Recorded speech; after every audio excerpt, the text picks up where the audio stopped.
It's an end of an era for the Clarets as they travel to the London Stadium to face West Ham in search of a vital win to boost hopes of survival. This is the No Nay Never podcast.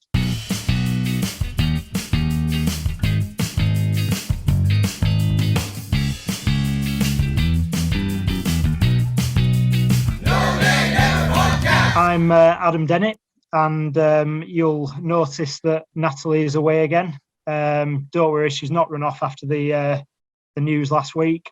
She's just away on a holiday still. So she will be back next week. I am the Michael Jackson of the show this week, reacting to the news on 10:30am Friday morning. Sean Dyche's sacking after a hugely successful 9.5-year reign, which sent most Burnley fans into a state of shock, grief and heartbreak. I'm joined by two well-known and fan favourites from this season. They were on our fan podcast earlier on in the season to discuss the news about Daish, the future, short and long term, and of course the small matter of our game on Sunday. So firstly, welcome Mike Landers. Welcome back. Good evening. Thank you. Good to be here. Good stuff. And Stuart Parkinson, welcome back as well. Thanks for having us. We'll start with you, Stuart. Where were you, and what were your initial reactions when the news broke on Friday? I woke up with my wife holding a phone in front of my face, which is never usually a good thing. But holding up the announcement on Twitter that Daish had gone, and I think like most Burnley fans, completely stunned. Didn't really know what to think about it at first, and spent an entire day probably going through all the stages of grief, trying to come to terms with everything. It were a complete shock. I wouldn't have thought that was something that we would have done, but here we are. Yeah, it didn't feel very Burnley-like, did it? What were your initial reactions, Mike? It was the same. I mean, I was actually on holiday in the lakes over the weekend, and I was in a place where I had no signal for several hours. So when I finally, my mobile connected back to the network, and I don't do social media very much, it went crazy. And it wasn't just like, friends, it was work colleagues and all that kind of thing. And I thought, oh, something's up here. All these people, the only thing these people know me for is being a Claret. And I thought, bloody hell, something's happened with Sean Dyche. And either he's been sacked or he's killed somebody. And it turned out to be the former. It was kind of like, absolute shock. It was completely out of the blue. There was no sign that this was coming. There was no demand that this was coming. There was nothing from the chairman. There was nothing from the fans. There was nothing from the man himself. Completely out of the blue. And it's kind of interesting, I think, that the club haven't really said much, and we could go into that a little bit more. Neither side's really said much, which leaves a vacancy or a vacuum to be filled by massive amounts of speculation. The more outrageous, the better, as far as some people are concerned. So, but that's football. There are still games to play. There are, the team continues, the club continues, and your fandom continues. But shock, and not a little bit, a lot of sadness, but also looking back on very good times. Yeah, definitely. I think similar for me as well. I work in an office in Yorkshire, and I had countless, not just Leeds fans, they're normally Leeds fans when I'm in a state of war, that come over tapping on my shoulder. But messages flying from everywhere, and completely knocked me for six. And I think still digesting the news really, but quite a few emotions coming through as we go through the days. I thought it was, stay with you, Mike. What do you make of the fact that we have appointed an interim short-term managers from within the club, and not obviously seemingly had anyone lined up? I'm going to go with some of the speculation that you probably don't like, but It definitely opens up rumours that there could have been a bust-up, because why make the decision now and not earlier in the season to give more time to anyone who would come in, and why not at the end of the season when, why disrupt things now if you don't have an immediate replacement? I agree. I mean, it does open up to speculation. I think that's exactly the sort of speculation that is probably warranted under these particular circumstances. The timing is, as you say, very odd. As for why now, I just don't know. I'm not. I think the interim manager thing is absolutely the right way to go. Unless there's a lot of talk, there's a cliche, they've hit the panic button and so on and so forth. It's way too late to have hit the panic button, and a panic button move is getting in, a Sam Allardyce or something for 8 games. I think the club. What's weird is we were heading towards a reset in the summer. No matter what was happening, no matter where we were or which league or who was in charge, we were heading to a reset. And what form that reset took was up in the air, but it was going to be reset. So all I see it as is, right, we've got 8 games to play. Let the cards fall where they do. We're all pretty much, I think, in agreement that relegation is not a certainty but a probability. So we just get through these 8 games. We get through the months in the season, and then is the time to have a look, take stock, and work out what's going on. I think the idea of appointing an interim manager as a firefighter, or whatever the cliche wishes to be, is a complete waste of time. I think it's a waste of time, energy, and resources. So give Michael Jackson and his team, you got 8 games. Go for it. Yeah. Have you got anything to add to that, Stuart? Just thinking, obviously, pace. Obviously, he's come in, uses a lot of data behind a lot of his decisions. Obviously, very good with PR. Always really backed Dyche. Do you think there's anything more in it in terms of their relationship, and what do you make of the short-term appointment at the moment? Obviously, nothing's been said by the club about really the sacking and how long Jackson, me and co are going to be in charge. What are your thoughts on the short term? What would you like to happen? I think in terms of what's happened with Daish going or ultimately being sacked, it does seem to be more likely that it'd be some kind of breakdown in relationship, if only because a lot of the noise that Pace made when he took over the club and since then was Dash is integral to our plans for the club going forward, what we want to build here, all the rest of it. And then obviously slapping down quite a hefty contract in front of him to say, stick around, we'll back you, we'll do what we can for you. I think this season, there were rumours that they weren't going to try and invest in January, come what may. Like, didn't really matter where we were in the table. They were always looking at the summer, which makes more sense when you think about the number of players that you've got coming up who are going to be out of contract, etc. In the short term, I agree with Mike. At this stage, you might as well just give it to Jackson, the under-23 squad, and Ben, under-23 squad, the management team from the under-23s, and Ben Mee, to try and keep a bit of familiarity for the playing staff. Give them the 8 games. It's not an unwinnable position. We've still got games coming up that we can potentially win. We'll have to play a lot better than we have done for most of the season, but there's an opportunity still for us to stay up. It's not like we're bottom of the league with 15, 16 points to catch up on. It's not a completely lost situation. So you might as well give them a whirl and see where you are come the end of the season. Because like Mike says, there's a rebuild on whatever happens. So why appoint somebody in the short term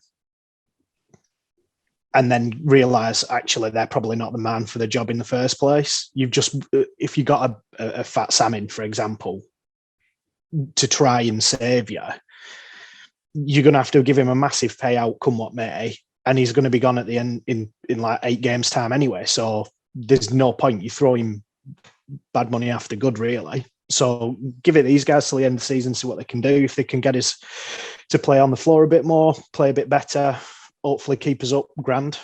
And then get a new manager in a new managerial team and see what we do over the summer. Yeah, I think it's my view on this has probably changed slightly since obviously watching the game yesterday.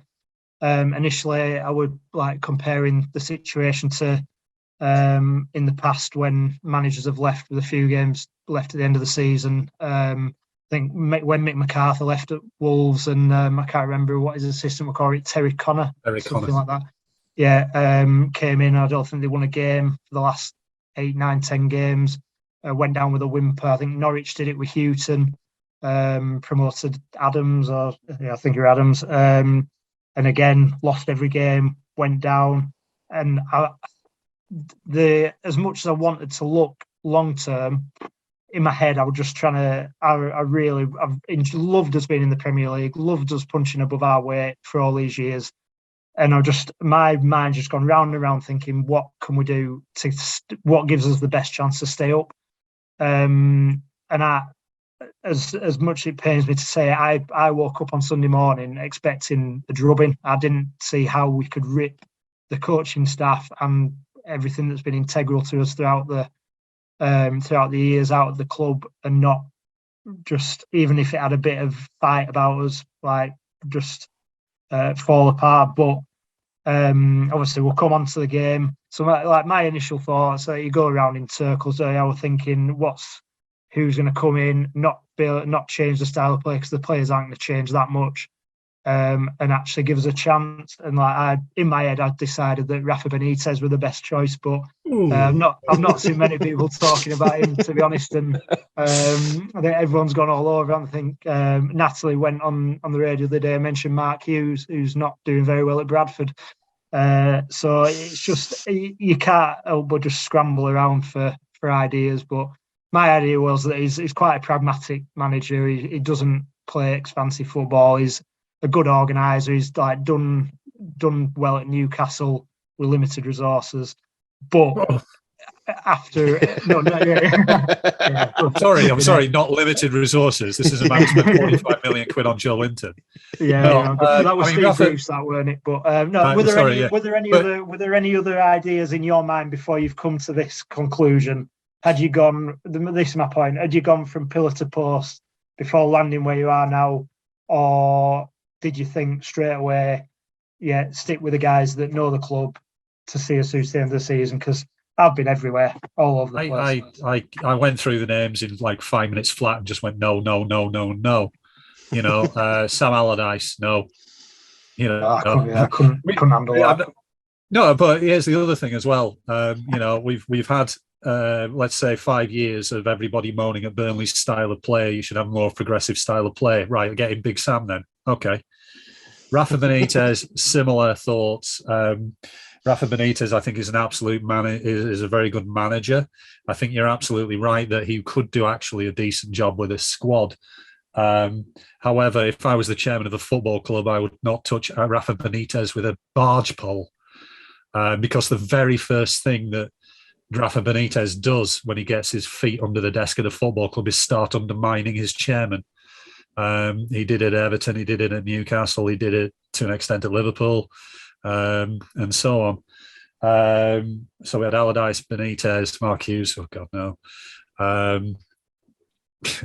It's like, you know, football is changing, and the same old names keep coming up, and they're always put out there by their bloody agents anyway. But you know, like I was saying, I was talking about a reset earlier. Why do we have to do the same old thing? Why do we have to get a name who's been around for ages and quite frankly is only doing it to topple their pension pot? You know, just I know we'll get onto who we think we should have and all that kind of stuff. But my first piece of advice, and I wrote about this today, is there's a lot of people throwing a lot of names, and I use the word solid football people, solid football men who write articles and appear on Match of the Day and are good football people. And Alan Pace should listen to those people, and they should write every name that they suggest down. And at the end of it, he should crumple that piece of paper up and put it in the bin. and they should set fire to the bin just to be sure, because it'll all be the same, and it'll be their mates, and they don't care or know anything about this club. So forget all that stuff. Start fresh. Thanks, Mike. Anything you can possibly add to that, Stuart? And where's your head been at the last few days? I didn't go through potential replacements. Simple reason being, I can't think of any. I remember having a conversation a while ago with friends and family members who were a bit worried as to our position in the league, and I've done this a season or two. Whenever there's been a question about whether or not Daish was the right manager for us, and do we get shut and maybe try and change style of play and all the rest of it, my first and only question was always, who do you get in? And I don't think at any point over the last couple of years, when there's been any sort of serious grumbles about him, anybody's come up with a decent manager who could replace him. The big thing that we had with Dyche was that he put down fairly deep roots in the club. So everything was done how he wanted it. I'm convinced, I'm sure he'll say otherwise, but I'm convinced he styled himself after Clough, in that he wanted to be there and do a job and build a club up from essentially now. And I think whenever he was going to leave, it was going to leave a big hole, and it weren't just on the bench. It was everything. It was at Barnfield. It's the lot. And various people have said this. I think Tony Livesey had a wander around Barnfield after it was built, and he said similar, that, he's absolutely everywhere. Jordan North said same thing as well. I think on this podcast, actually, that it's everything's modelled around Dyche. So to me, you need somebody who's ultimately going to have a sort of as big a presence to come in, but I couldn't name who that is. In terms of the names that get bandied around, just had a check on my phone because I couldn't remember his name. Manager called Tam Clarets, who is the current Dundee United manager, I think was about 25-1 at the bookmakers. They have lost more games than they have won or drawn this season. But it's there for folk who've got a gambling addiction. 25-1, yeah, I'll stick a tenner, I'll make my money back this month. It's nonsense. You might as well just ignore it. Because Pace and Co, if they're worth the salt, have got an idea as to who they want to bring in. And ultimately, until they announce it, it makes no real difference what the bookmakers put in. My only thing would be, please God, not Allardyce, because there's no chance I'd be able to go and watch as we him in charge. Because if you think that the football fair's been dire up till now, it ain't getting better under Allardyce. But yeah, I think ultimately, until the board make the decision and announce it, there's not a lot you can do with speculation other than pull names out of an hat and see if it sticks. And just on the betting thing, just one thing to always be aware of, and this is, you guys will know this and a lot of people will know this.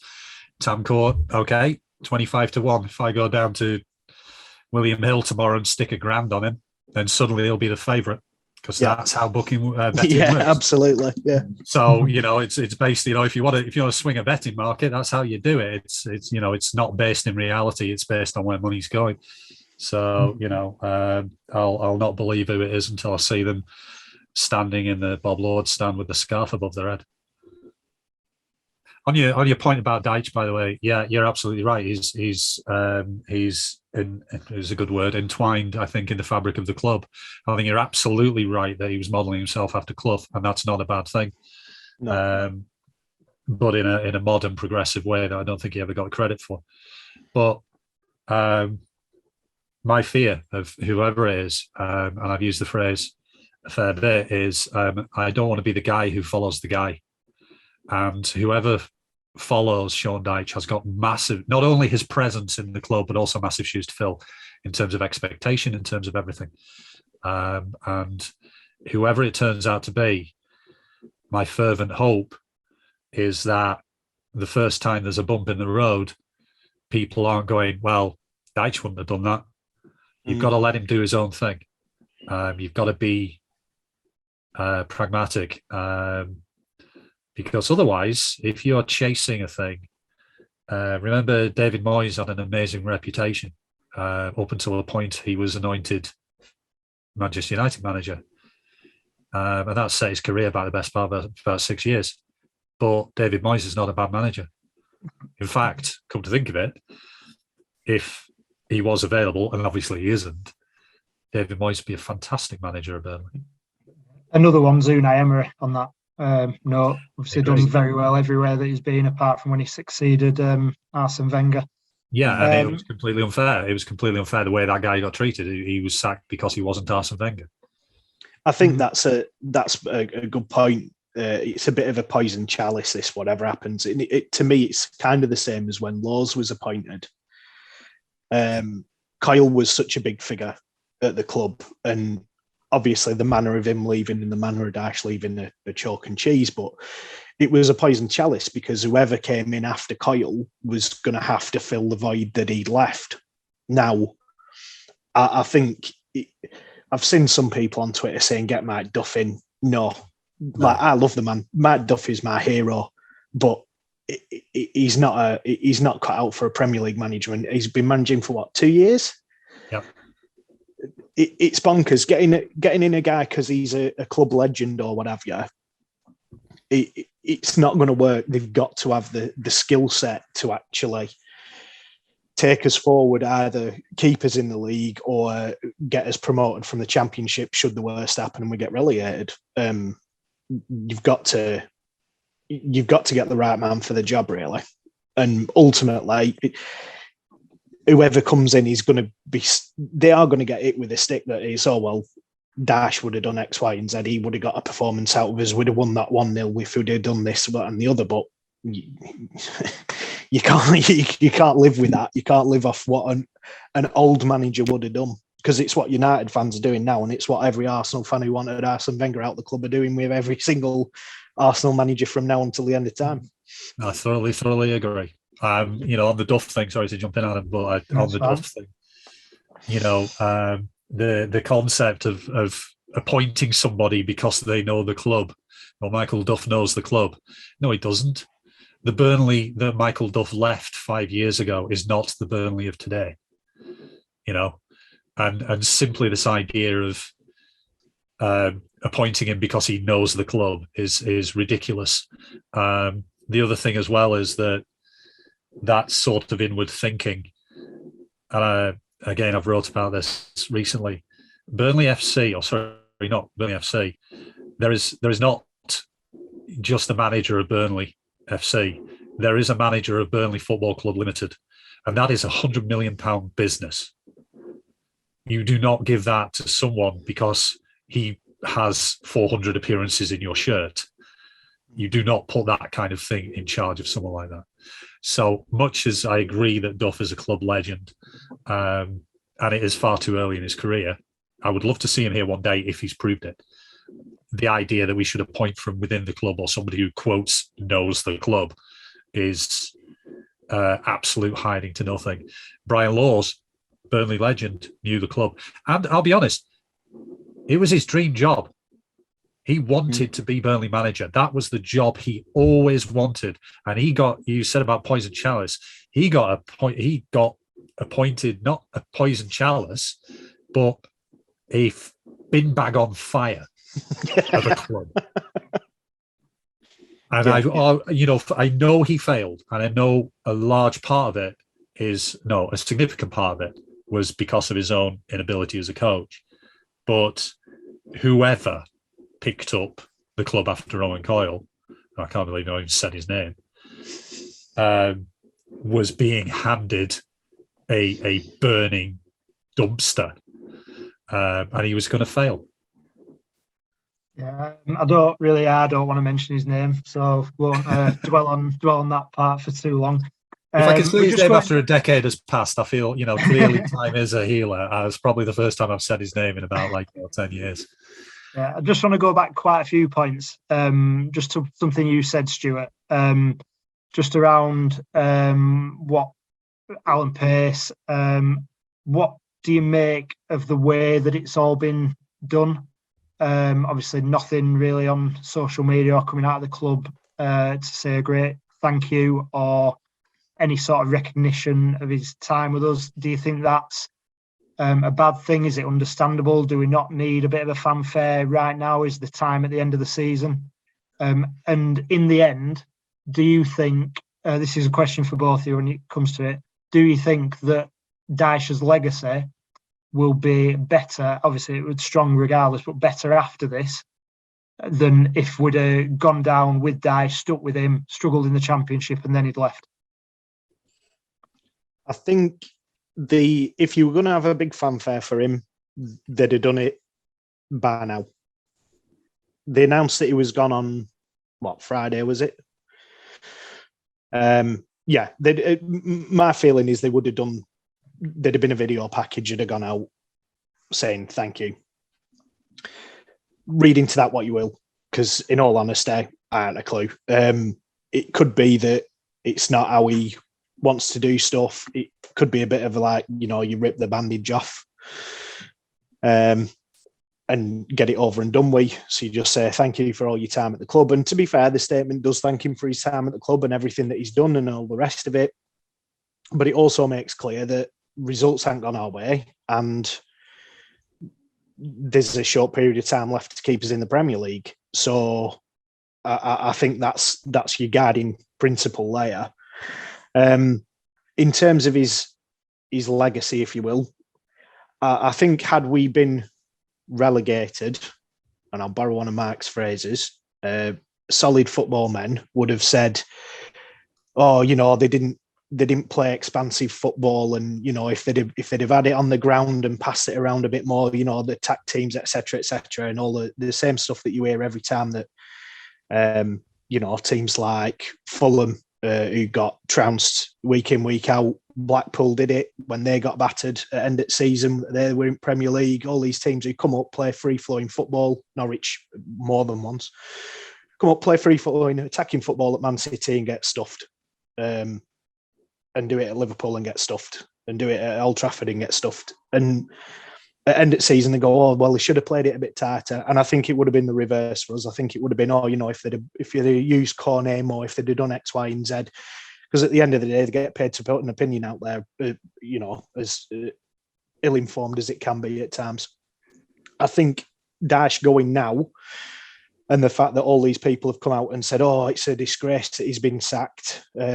And I know that there's a lot of fans from clubs who like to term as football terrorists have also been out saying he's been really hard done to. I think it's actually, in a weird way, getting sacked now has improved his stock because the focus for a lot of neutrals has been, oh, look at the job he's done with no money.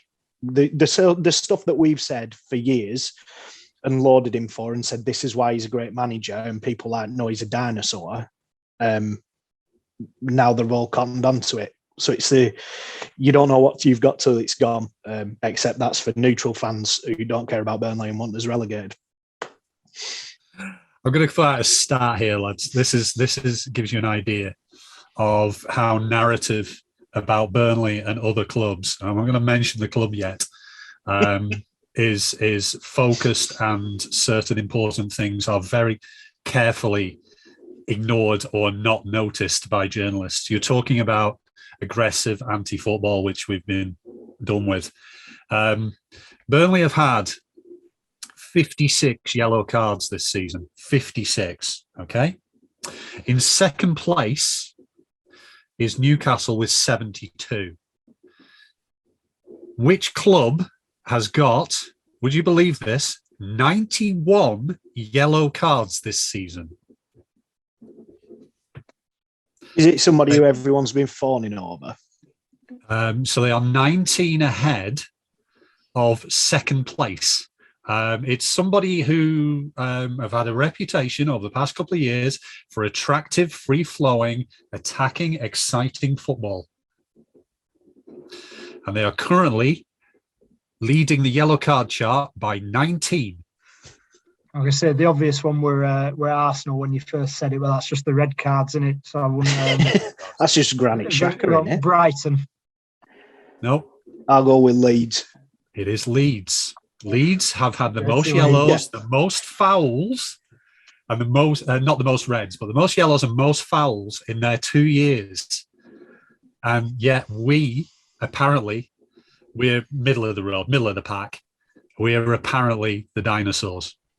Go say. So people saying, loads of people turning around going, oh, why can't Burnley be more like Leeds? And I go, what? Fouling everybody? So anyway. I'll be using that one. Yeah, good one for you to use. Next time they come to my desk, yeah. yeah, absolutely. Look up the stats. It's fouls and yellow cards.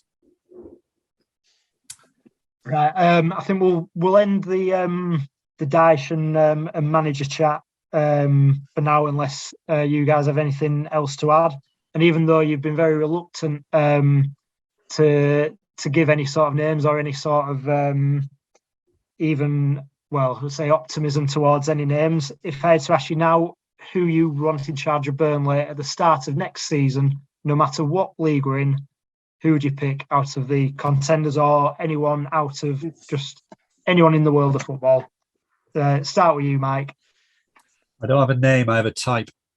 It's as simple as that. I'm going to mention two names where I don't mean them. I mean them as a type. Daniel Farke and David Wagner. Young-ish, hungry managers, play good football, comparatively cheap, willing, ambitious, and intelligent, adaptable. So I would love a type like Farke or Wagner, both of whom did very good jobs at their respective clubs. Very good. And Stuart? I don't know. Can you get Fergie back? As long as you don't mean Darren. Yeah. Lord, no. I think watching some of our midfield would kill his heart for good. Yeah, quite possibly. Again, I think you're right. I think you've got to aim for a type of manager. You need someone who's a big personality, who's going to fill the void in the back room as much as anything else for me. But I couldn't give you a name. Most people will start talking, if you start talking big personalities and start saying Mourinho, there's no chance he'd be able to do a job at Burnley. Never in a million years.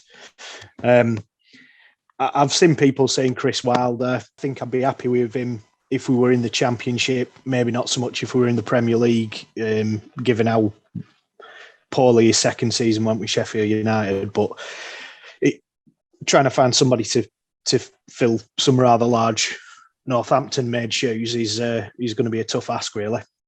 I think Wilder's a good choice, but I just don't understand why he would leave Borough. I see certain names. It's like Steve Cooper at Forest. Steve Cooper's done an excellent job at Forest. Why the heck would he leave? And I don't wish to burst anyone's bubble, but if the Premier League has taught us anything, don't get above your flipping station. Burnley FC are not, one of the biggest clubs in the land, never will be. We've always fought above our weight. That's our thing. So the idea that we are more attractive than a Nottingham Forest or a Borough or a whatever is we're not. And don't fool yourself into thinking we are. I think Wilder's a great choice, but it's going to be a hell of a persuasive job if Alan Pace can get him here. Man, that guy can sell snow to Eskimos. Yeah, I think my thoughts on. I think it does need to be someone who can come in and put his stamp on things pretty quick. Obviously, Wilder does fit that bill. He has got his own way of playing, way that he likes to to run clubs as well as his team. So I think he is the sort of personality that wouldn't he. But I really like your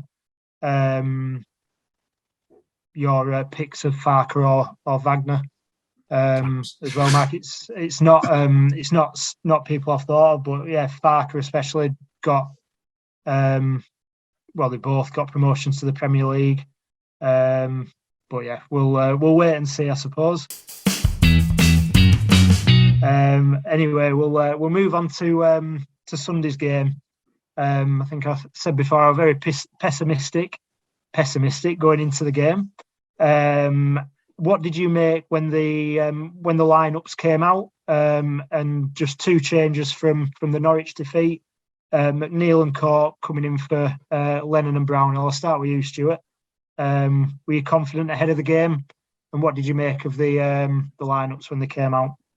I wasn't very confident before the game, just because West Ham are having a really, really good season. I didn't think we'd get anything out of them when they came to the turf, so I think it were much the same. Seeing Cork on the team sheet was good. The fact that Westwood were next to him at the time, not so good, because I've been very much on the path that Westy's not had his best season with us, and it probably would have been the time to drop him. Now, obviously, with what happened, you haven't got much of a choice but to drop him now. But yeah, the Norwich game didn't inspire me at all, and I thought making a couple of tweaks to the team with the playing staff that we've got, there's only so much you can do to try and change things up, and it was always going to be a tough game against a good West Ham team, especially when I saw that the likes of Rice, Antonio, Souček were all playing. I thought we could be in for a bit of a drubbing here. Yeah, they didn't rest many players after Europe, did they?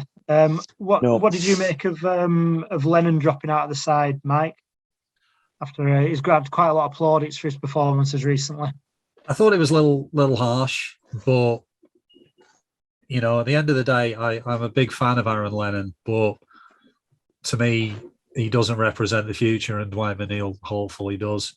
I know that McNeil coming in, he's had a terrible season. Let's face it, he's been absolute nails all season.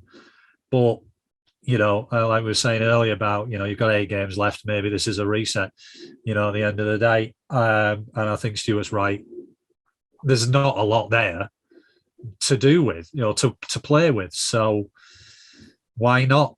Just why not? I think it turned out okay. I was pessimistic myself, but you know, as it turned out, you know, I was listening on Clarets Player. It sounded like Phil Bird was at a funeral or giving a speech at a funeral for 90 minutes, which I guess was understandable. But they seem to be okay. They seem to be very dogged. They seem to be, you know, very Burnley-ish. And that I think is a credit to the players that they actually got motivated to prove a point. Is I think not the right phrase, but to, you know, this is a team that is motivated by being written off. So for them to continue to be motivated by being written off, great, fantastic. I just think as a summary of the game, the fact that yet again we've been shot ourselves in the foot is, you know, typical of the season. And I think the idea that our star striker, who's been smashing them in for spectacular for fun, misses the first penalty that we've had since the invention of the wheel, and he does it by sending the keeper the wrong way but sticking it the wrong side of the post. That's the point where you just turn around to the football gods and say, can you stop this, please? Because it's beginning to get painful. Yeah, so I watching the start to the game, I still thought we were in trouble. I thought West Ham started pretty brightly until the Westwood injury, without massively threatening, but you just feel them maybe getting on top of us. And I think it really shows the character within the side that after that and after the trauma of that, we reacted better than they did.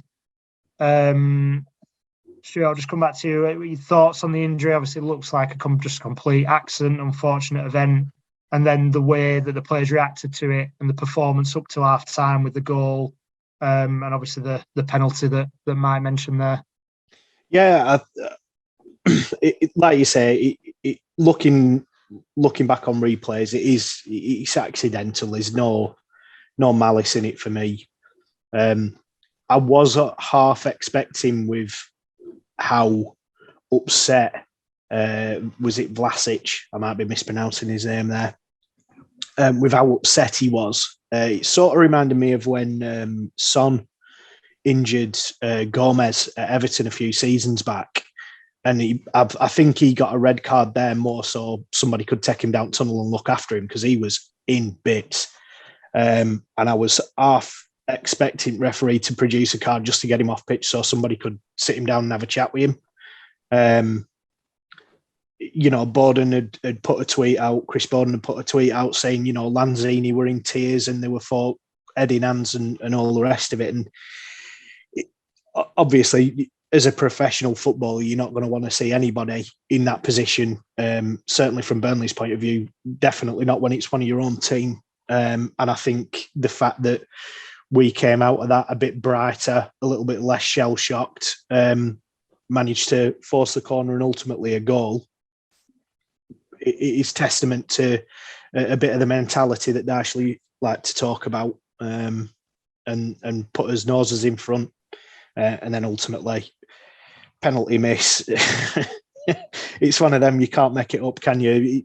I think somebody had put up that the last time that we'd got a penalty was on Easter Sunday against Southampton last season. And you just think, right, well, come on, surely we've got to score this one. And then Cornet steps up and slams it wide at post.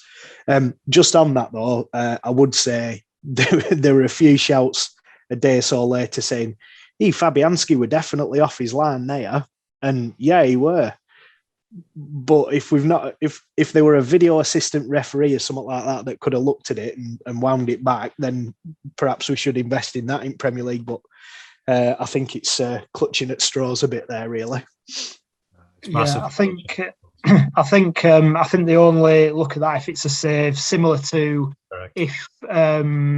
if players are encroaching, they're only punished if they touch the ball after, because Weghorst were like 2 yards in the box, weren't he, as well, when he finally took the kick after all the stuttering. Matt, have you got any opinion on the whole J-Rod Cornet mini, not argument, but discussion before the penalty and Cornet taking the ball? I've seen those football experts saying that this wouldn't have happened under Daish and they'd have known who were taking the penalty. And any thoughts on that? Not really. I mean, footballers are professional footballers at the top level are egotists, and that's, the confidence is part of the game. Confidence gets them where they are, and it's, if you'd have put it in, we wouldn't be having this discussion. And I say that as someone who's, the last penalty I ever took playing football, I missed, and it was one that was lost as the shootout, and I've never taken a penalty since. And I must add that was when I was 9. So, it scars you. In hindsight, 2020.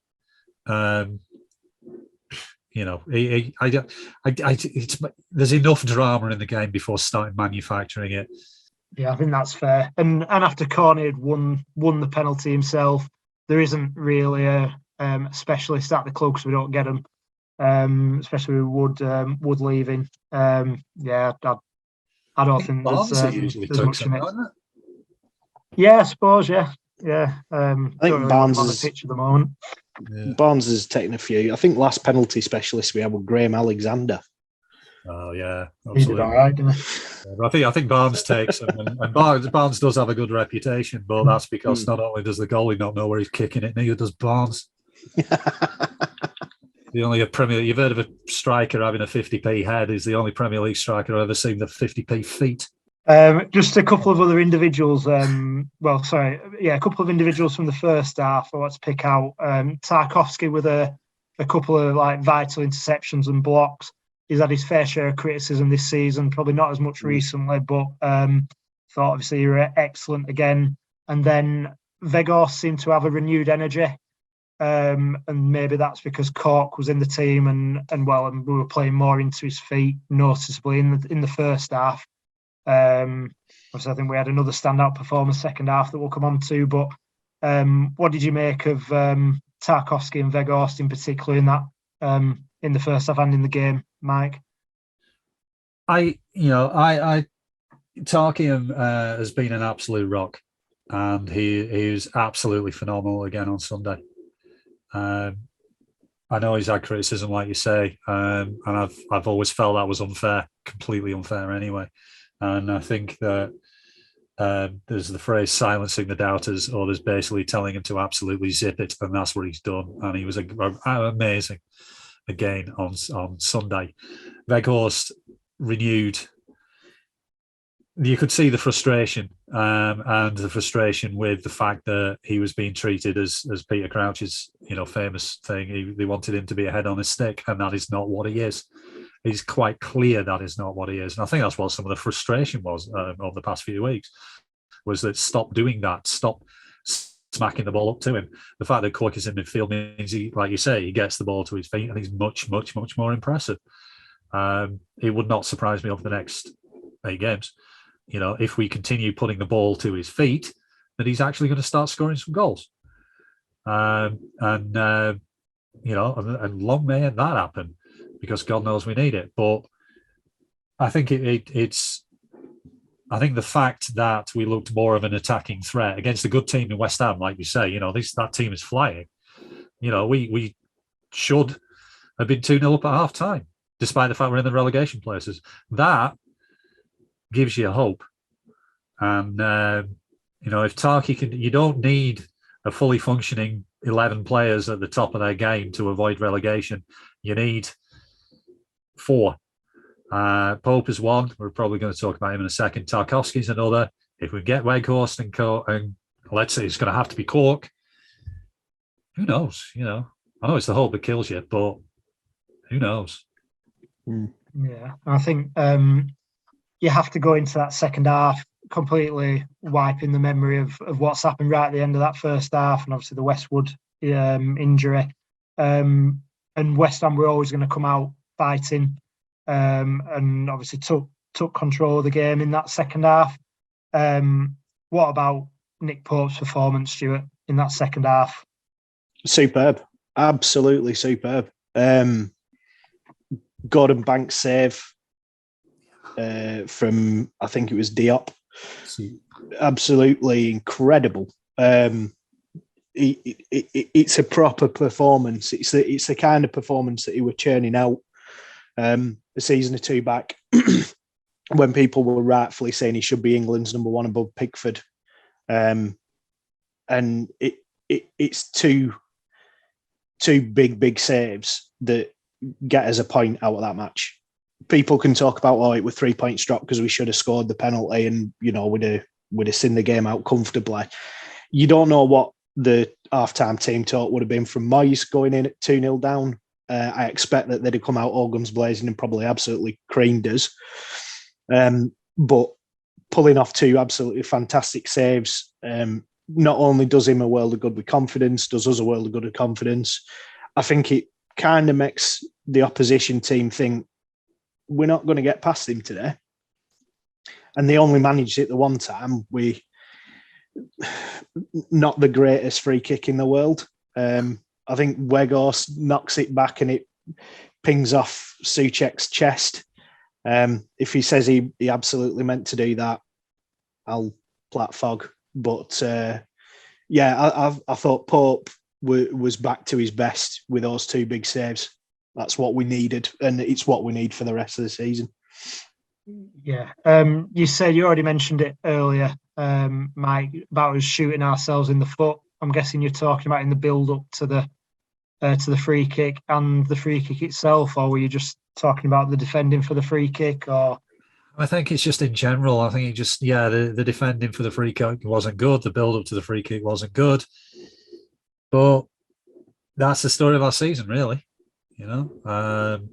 It just hasn't been, to go back to the classic Dyche thing, the small margins, the little details are what's got away from us this year.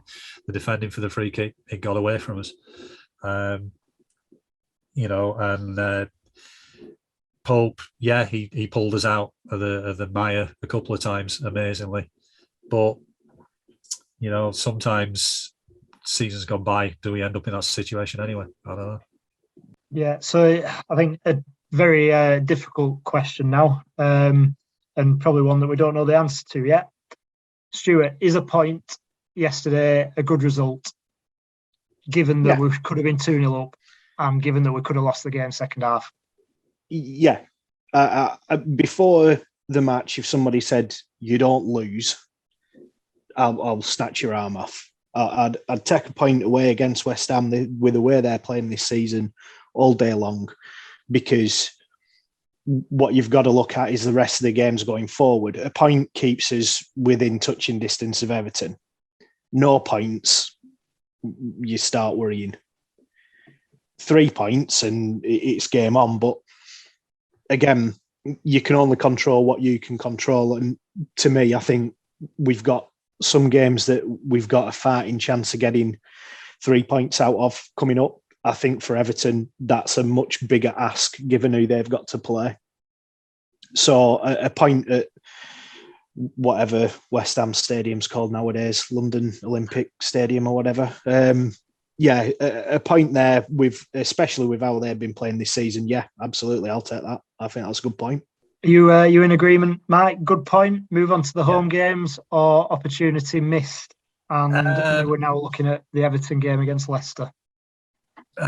Yeah, Stuart's right. Like, a point beforehand. If you'd offered me a point beforehand, I would take your hand off. And you can be disappointed it's not 3, but that is the way it is, and that's football for you. So a point keeps us in touch. I'm not saying it puts the pressure on Everton, but it reminds us that we're there. It reminds them that we're there. And we're like a serial killer in a horror movie. You can't quite ever kill us off yet.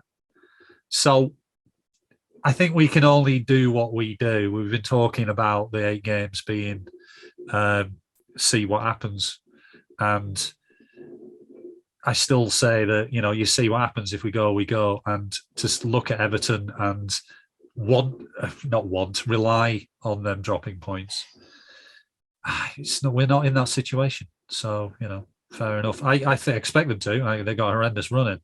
But the other thing as well is, and I talk a lot about narrative and I talk a lot about luck.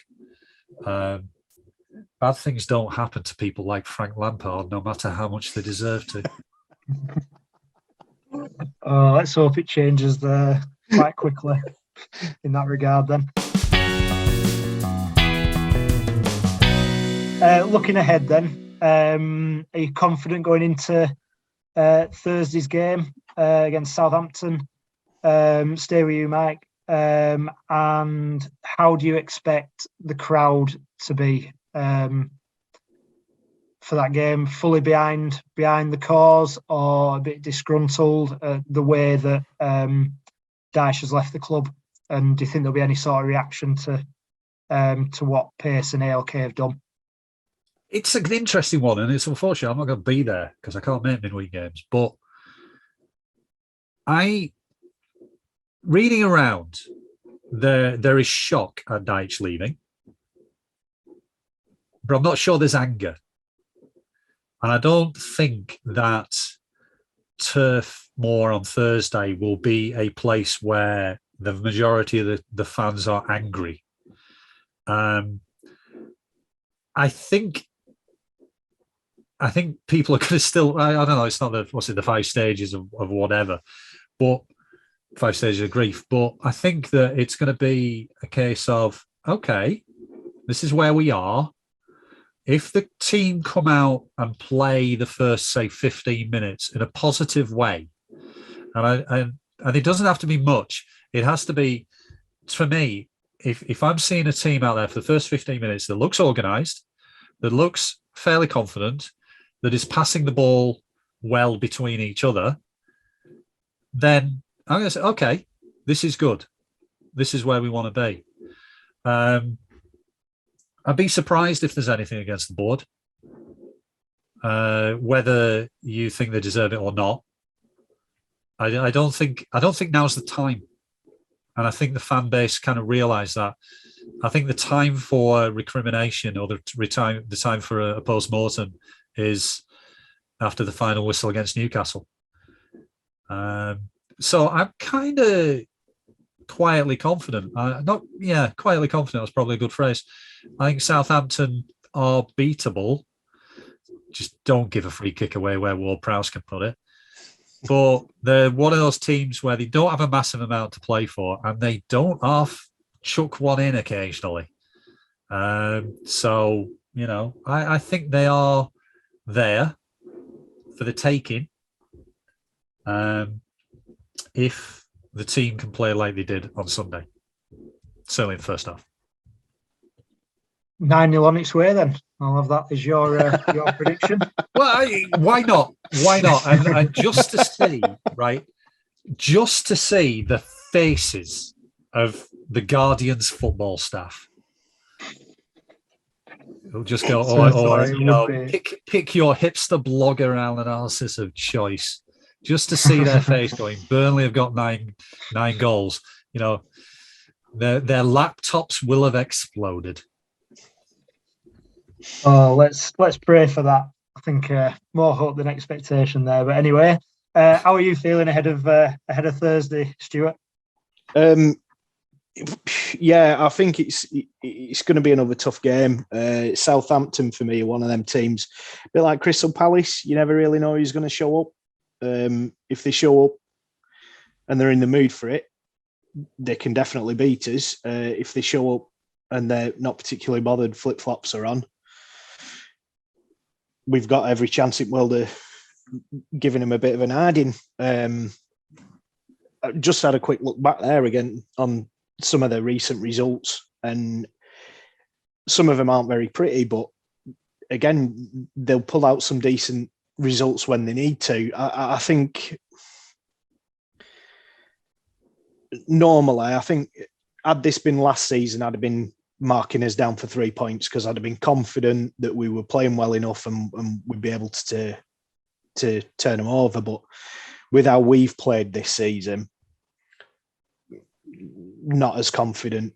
Not as consistent. We've not had any consistency, have we? So it's so hard Absolutely to predict not. anything. I really have not envied Dave on the preview show whatsoever this season because, I've thrown you under the bus there. I have no idea how Thursday's going to go. But it could go either way, as with any football match, I suppose. But yeah, I think Mike's right. I think if we turn up for 15, 20 minutes and we're sure that we've got something about us, we're going to attack the game, we're going to try and take it to Southampton, the crowd will be up for it one way or another. I've seen some folk online saying, we'll do a march from Town Hall to Turf and let board know what we think. All right, fair enough then, but I'll guarantee Alan Pace won't cater. He'll be Bob Lordstand having a pop or whatever it is that he drinks. Yeah, do you know what I mean? What a sacrifice, lads. Yeah, exactly. It's like Liverpool walking through those Liverpool fans who march from the boozer that they always meet up before the game to Anfield in protest at Hicks and Gillette. Yeah, it's like the Gerald March has never died, isn't it? Yeah, it's never gonna change what's already happened. And to me, trying to manufacture a division between club and fan base at this stage in the season, with the season that we've had, is bonkers. That you might as well get behind the lads, because at the end of the day, Daish were going to leave at some stage. You weren't going to be here forever. So you've got to get behind the team. And I think Mike's right. I think if we come out positive, we make a good start of it, we make a fist of it, nick a goal even, let's be optimistic, and crowd will be right behind them, and they'll be behind them for 90 odd minutes.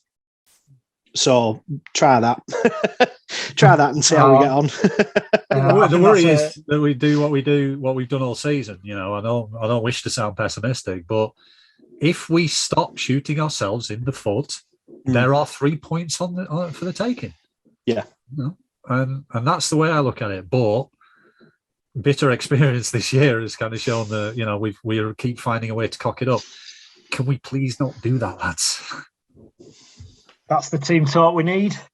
Yeah. I think that's a good way to finish the summary of yesterday and look ahead to Thursday. I've just got one more question for both of you before we finish. Come to you first, Mike. What is your one favourite memory from Sean Dyche's reign in charge at Burnley? I have to pick one. Just one. It's going to be. I don't know. It's going to be a kind of an obvious one, but for a non-obvious reason. Aberdeen at home. Not because of the result or anything like that, but that day, a packed Turf Moor, the sun was shining. The Aberdeen fans were in amazing voice. It was a fantastic game that had everything. My favourite photo of the last few years, and I wish I could find it, I think it was on Twitter, is at the end of it, there was where the home fans and the away fans meet in a cricket field stand. There was a photograph of the two sides shaking hands. I met some Aberdeen fans that day. Before the game, I met some friends who I hadn't seen in a few years, having a few pints. And that as an occasion was something I never dreamed I'd see. I started watching this team in the fourth division, and I never ever dreamt I would see it. And that occasion was the perfect occasion. And as football, I know this is going to sound weird. Football is not necessarily about results. It's not about who scores the most or whatever. It's about an atmosphere and a celebration and a community coming together and enjoying an occasion. And that was one of the most amazing things. That entire sort of 3 hours as a Burnley fan was a thing that I'll never ever forget. It'll stick with me. I was at York in 1992. I was at Wembley in 94. I remember those like they were yesterday. I remember Aberdeen like it was yesterday, because I've never felt so proud to be a Burnley fan as I did that day. And I've got Sean Dyche to thank for that. And yeah, thank you. Simple as that. One word, thank you. It's an excellent summary of many years as a Burnley fan. Stuart, what is your favourite memory of Sean Dyche's period in charge at Burnley? For me, I would have to say finally getting a win over that lockdown road. I, like Mark, started watching Burnley when we were in the Old Fourth, and I grew up with stories off my dad about when we used to play him on the regular back in the 70s and the early 80s, and what that meant. I were there for is getting absolutely spanked 5-0 at Ewood Park and playing in Premier League and never quite managing to get it over the line, and it never seemed like we were going to do it. And then Daish rolled in, and all of a sudden losses started getting converted into draws, and you started feeling like we're turning a corner here, we might actually get the win. And then to be there at Ewood Park and come back from 1-0 down in what was an incredible season anyway, but to do that and just see absolute joy on my dad's face when he clambered up on his seat at full time to, in his words, absolutely give it him, was fantastic. So thank you very much, Sean Dyche, for giving me the opportunity to watch my dad go absolutely mental at Ewood Park. Yeah, definitely. But there is it was originally on Instagram, but someone downloaded it and it disappeared, but ended up on YouTube, and I have a playlist about that game. And there is a short video of about 20 seconds taken from the Blackburn end of the moment that Ings scores the winner. And you have it's by accident, it frames that away end perfectly. And you just see however many thousand just go mad. Yeah. And it's one of the great sights. You don't see it that often because all-seater stadiums and stuff, but that view of those Clarets going absolutely crazy, yeah, it's just a beautiful, beautiful sight. Yeah, for sure. Yeah, so I think that's a perfect way to finish off a jam-packed episode. It's also my favourite memory of Dyche's reign, ending 34 years of hate and hurt down the road. But all that's left for me to say is thanks to Mike and Stuart for joining me tonight. A big thank you, as always, to George Gaskell for providing the music, and for producer Matt for knitting all this together. I don't think we've caused too much chaos in Natalie's absence, so be grateful for that. And finally, to you, the listener, for putting up with my monotone voice. And don't worry, Natalie will be back very soon to take the reins again going forward. This has been the No Nay Never podcast. Back the boys, up the Clarets.